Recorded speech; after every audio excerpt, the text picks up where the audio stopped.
ADC एडमिनिस्ट्रेशननि चाकरियाव केसे केरें नखबै चंबारनि उलो बुलाय तगलाय मानि रगनति हासे भा बाय मालायखा त्रिपुरा प्रदेश बीजेपी नि कायसा बदल आबे बाक्सनो खना एडिसि नि समायतांमनि पान्डाव बीजेपी नि कताल चंजक एनडिसि रक समायतांमनि जागाव बीजेपी नि कोर कमिटी आदं आगिनि एमपी रेवति त्रिपुरा नि तुजों बाय असालो थांलायका तंखा बीजेपी हासे तांफां बिपिन देबरमा बहायनो बरक आरो थांगिया हनै যে আপনাদের ডাকার মূল যে উদ্দেশ্য 120টা যে চাকরি হয়েছে এবং তার আগে আরো যে বিভিন্ন যেমন 17 জন এক্সিকিউটিভ ইঞ্জিনিয়ার প্রমোশন দেওয়া হয়েছিল সেটা আমরা দেখেছি, সেখানে অনিয়ম হয়েছিল। আইনে একজন পরামর্শদাতা নিয়োগ করা হয়েছিল, সেটাও অনিয়মে হয়েছে। তো বিভিন্ন নিয়োগ প্রক্রিয়ায় এবং আর্থিক ক্ষেত্রে যে ঠিক মতো তারা অডিট করায় না, ডিপার্টমেন্ট ওয়াইজ হয় না, রেগুলার ডিপার্টমেন্ট বিভিন্ন ডিপার্টমেন্টে তার অডিট হয় না। তো কাজেই আমরা আপনাদের মাধ্যমে রাজ্যবাসী আমরা এই আমাদের বক্তব্য আমরা পেশ করলাম, তুলে ধরলাম। আপনাদের যদি কোনো বক্তব্য থাকে আপনারা ইয়ে করতে পারেন।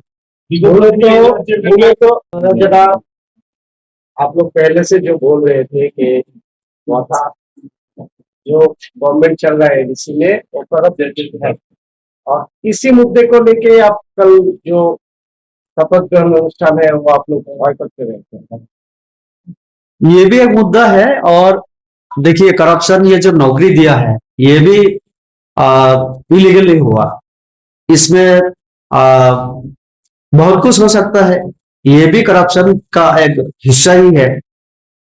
और ये एक मुद्दा है। और एक है जो निर्वाचन के बाद ये लोग जिस तरह से अटैक किया बीजेपी कार्यकर्ताओं के ऊपर, पब्लिक के ऊपर, इसके प्रतिवाद में भी अगेंस्ट में हम लोग ये शपथ ग्रहण जो सेरेमनी है ये हम लोग बॉयकॉट कर रहे हैं। যে সাবজেক্টিভ এবং জেডিও পরীক্ষা হয়েছিল অনেক আগে, এবং অনেক জায়গায় বেকাররা আমার কাছে এসেছিল। অনেক জায়গায় যাওয়ার পরে তারা সুবিচার পায়নি, পরীক্ষা প্রশ্নপত্র ফাঁস হয়ে যাওয়া। এটা আজকের ঘটনা না, এই প্রথম না, বিগত 5 বছর এবং এখনো চলছে সেটা। তো তাহলে একটা কথা পরিষ্কার যে আমরা যে অভিযোগগুলি করছিলাম যে সেখানে যেমন নিয়ম নীতির ক্ষেত্রে দুর্নীতি, আর্থিক ক্ষেত্রেও দুর্নীতি, এটা আজকে প্রমাণিত হলো যে আমরা যে অভিযোগ এতদিন করছিলাম সেটাই সঠিক। তো তার জন্য আজকে আমরা মাননীয় গভর্নর আমাদের রাজ্যের, ওনার সঙ্গে আমাদের প্রতিনিধি আমরা দেখা করে এসেছি, ওনার কাছে আমরা এই ব্যাপারগুলো তুলে ধরেছি। আরো বিভিন্ন বিষয়গুলি ওনার সঙ্গে আলোচনা হয়েছে। উনি আমাদের আশ্বস্ত করেছেন যে উনি খবর নিয়ে দেখবেন, কোথায় কি হয়েছে আলোচনা করবেন। তো এই বিষয়গুলি আপনাদের সঙ্গে শেয়ার করার মাধ্যমে আমরা চাই আমাদের রাজ্যবাসী, বিশেষ করে বেকার যারা যুবক যুবতী, তাদের জন্য এডিসি প্রশাসন ব্যবস্থা নিক। এবং এটা যদি বেআইনি ভাবে অনিয়ম, এখানে যদি দুর্নীতির মাধ্যমে হয়ে থাকে, কারা দোষী, এবং ইলেকশন চলাকালীন ডেপুটি সিইও কে দিয়ে সই করিয়ে যেটা হয়েছে এখানে কারা জড়িত সেটা তদন্ত হোক আমরা চাইছি। এবং দোষী যারা তাদের যেন আইনের ব্যবস্থা নেওয়া হয় এই দাবি আমরা রাখছি। তো কাজে একদিকে নির্বাচনের পরে আমরা দেখছি যে ত্রিপুরা রাজ্যে, বিশেষ করে খোয়াই, আগরতলা, পশ্চিম ত্রিপুরা এবং খোয়াই জেলায়, সিপাহীজলা ডিস্ট্রিক্ট, আরো কয়েকটা জায়গায় তারা অগণতান্ত্রিক ভাবে, অগণতান্ত্রিক কেন আমি বলছি, গণতন্ত্রে মানুষের রায় আমরা মাথা পেতে নিয়েছি। গণতন্ত্রে মানুষ যার পক্ষে রায় দেবে সেই জয়লাভ করবে। 5 বছর পরে আবার জনগণের কাছে যেতে হবে। কিন্তু বিজেপি করার অপরাধে তার ঘর ভাঙা হয়, আগুন জ্বালানো হয়, মহিলাকে নগ্ন করা হয়, বিবস্ত্র করা হয়। এটা কোন দেশে মানে রাজনীতি বা কোন ধরনের ত্রিপ্রাসা আমাদের? এটা ত্রিপ্রাসা নীতি আমি বুঝলাম না, খানসা। তো এরকম একটা অবস্থায় আগামীকাল তাদের শপথ গ্রহণ অনুষ্ঠান, তার জন্য আমাদের পার্টিতে আলোচনা হয়েছে, ডিসিশন হয়েছে আমাদের যে 4 জন এমডিসি নতুন করে নির্বাচিত হয়েছে তারা এই শপথ গ্রহণ অনুষ্ঠান বয়কট করবেন। আমরা পরবর্তীকালে আপনাদের জানিয়ে দেব যে কখন তারা শপথ গ্রহণ করবেন।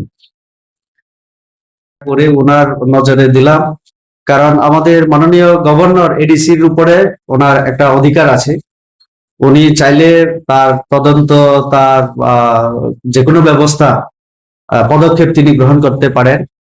অন্যদিকে আপনার যে বক্তব্য রাজ্য সরকার বা অন্যান্য ক্ষেত্রে, সেটা তো আমরা দেখেছি আমাদের সরকার আসার পরে অন্তত আমি বলতে পারি যে 20,000, 21-22,000 যাই আমরা চাকরি দিয়েছি, সেটা এখনো এটা নিয়ে চ্যালেঞ্জ কেউ করতে পারেনি, কারণ আমরা স্বচ্ছতা বজায় রেখেই আমরা সেটা করে যাচ্ছি। অন্তত রাজ্য সরকারের বিরুদ্ধে আমাদের সরকার 18-র পর থেকে এই অভিযোগ আমরা দেখি না। বামফ্রন্ট সরকারের সময় আমরা দেখেছি 10,423, 323, এই যে ব্যাপারটা আরো অনেক ক্ষেত্রে আমরা দেখেছি।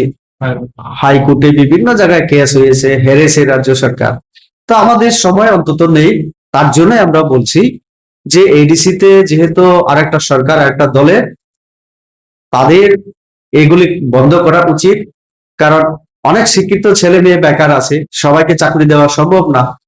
তো তার জন্য রাজ্য সরকার আমরা একটা নতুন নিয়োগ নীতি আমরা করেছিলাম যে তার মেরিট বেসিসে পরীক্ষা দিয়ে একটা প্রসেসের মাধ্যমে স্বচ্ছতা মেনেই আমরা সেটা করেছি।